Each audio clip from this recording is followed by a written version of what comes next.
আমি অর্ণবের কাছে যাবো। অর্ণব, বাকি রাস্তাগুলোর ছবি আপনি দেখতে চাইছিলেন, আমরা একদম সেই প্রতিবেদন তুলে ধরলাম। আর এই যে বেলাগাম দুর্নীতির কথা বিক্রম যেটা বলছিল, আমি একটুখানি মনে করিয়ে দেবো আপনাকে, 2023 সালে যে সিএজি রিপোর্ট বেরিয়েছিল তার মধ্যে কেন্দ্রীয় সরকারের ভারতমালা প্রকল্প, সেখানে বিপুল দুর্নীতির কথা বলা হয়েছিল সেখানে।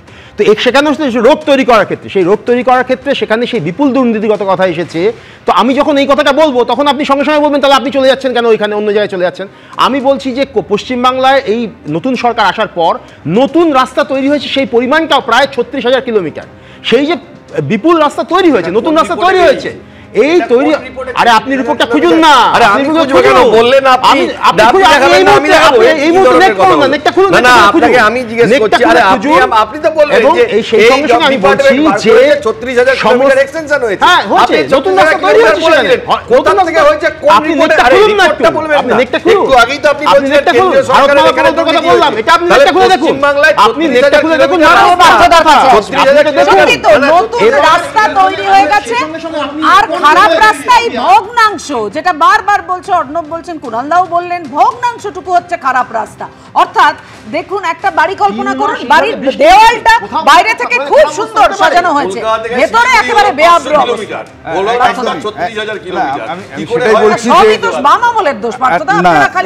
আমি আবার বলছি যে আমি বলছি গত 15 বছর কি 25 বছর, এমনকি বাম আমলও যদি ধরে নেন খানিকটা অংশ, আমাদের পশ্চিমবঙ্গের যা রোড ডেন্সিটি বলতে যা বোঝায়, অর্থাৎ প্রতি 100 স্কোয়ার কিলোমিটারে যত রাস্তা থাকার কথা সেটার খুব পরিবর্তন হয়নি।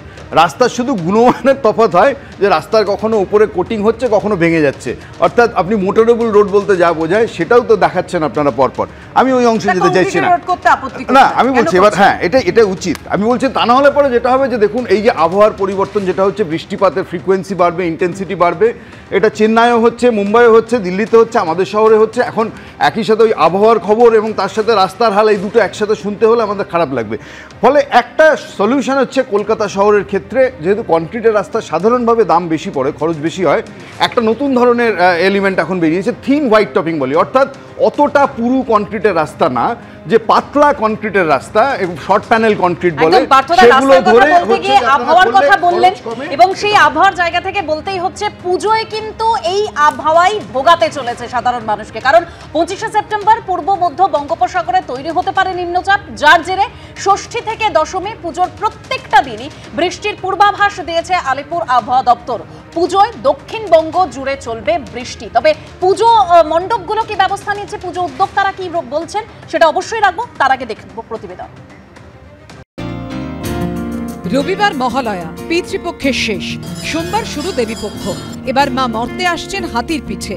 শাস্ত্রমতে হাতির পিঠে চড়ে উমার আগমনে সমৃদ্ধি বাড়ে এবং কৃষিতে উর্বরতা আসে, সুখ শান্তিতে ভরে ওঠে পরিবার। কিন্তু এই খুশির বার্তার মধ্যেও মেঘ জমছে আশঙ্কার। মাঝে মধ্যেই চেপে নামছে বৃষ্টি। আবহাওয়াবিদরা বলছেন পুজোতেও রেহাই নেই অসুর বৃষ্টির হাত থেকে। আলিপুর আবহাওয়া দপ্তরের পূর্বাভাস, পুজো ভাসিয়ে দিতে তৈরি হচ্ছে নিম্নচাপ।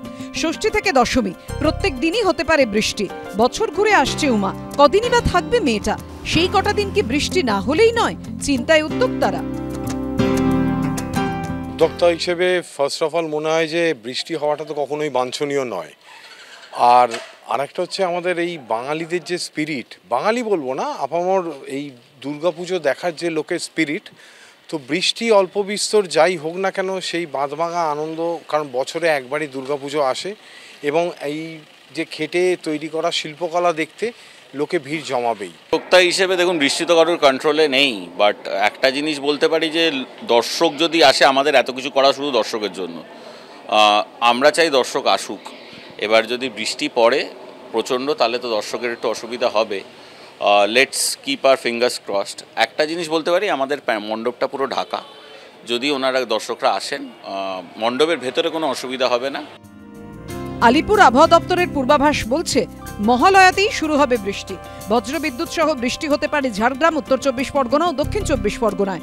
পূর্বাভাসে আরো বলা হয়েছে ষষ্ঠীর দুদিন আগে নিম্নচাপ তৈরি হতে পারে বঙ্গোপসাগরে।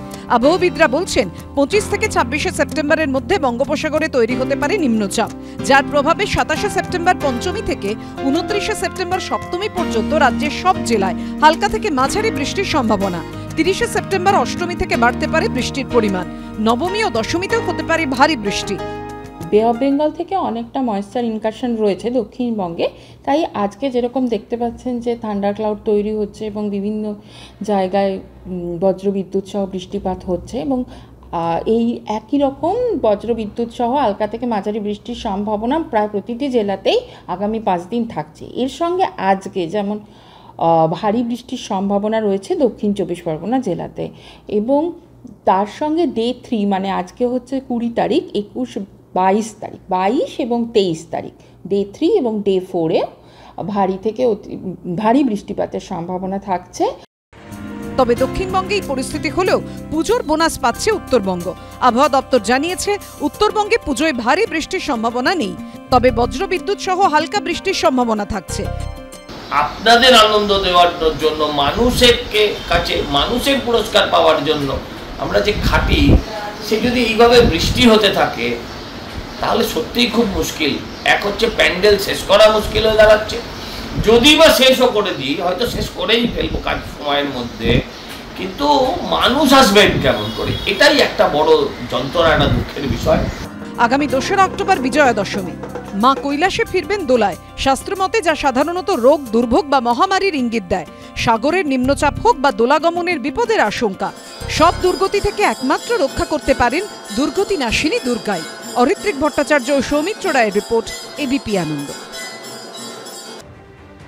পুজোর কথা যখন হচ্ছে, আবহাওয়া নিয়ে যখন কথা হচ্ছে, একটু পুজো মণ্ডপগুলোর ছবি একবার আপনাদের সামনে সরাসরি তুলে ধরতে চাইবো। শ্রীভূমি থেকে রয়েছেন আমাদের প্রতিনিধি উজ্জ্বল মুখোপাধ্যায়, এবং অন্যদিকে টালা প্রত্যয় থেকে আমাদের প্রতিনিধি ঝিলম করঞ্জাই রয়েছে। প্রথমে উজ্জ্বলের কাছে যাব। উজ্জ্বল, এই কারণেই আশা তোমার কাছে, যেহেতু বৃষ্টি আগামীকাল থেকেই আমরা জানি যে শুরু হতে চলেছে, আবহাওয়া দপ্তরের সেই পূর্বাভাস রয়েছে, সেক্ষেত্রে ব্যবস্থা কি থাকছে পুজো মণ্ডপগুলিতে? একদমই তাই। দেখো, আমরা শ্রীভূমিতে দাঁড়িয়ে রয়েছি এবং অজয় যে যেটা দেখাচ্ছে তুমি দেখলে বুঝতে পারবে, এটা হচ্ছে শ্রীভূমির প্যান্ডেল। প্রতি বছরই এখানে লাখ লাখ লোক তারা প্রতিমা দর্শনের জন্য আসেন এবং প্যান্ডেলের দর্শনের জন্য আসেন।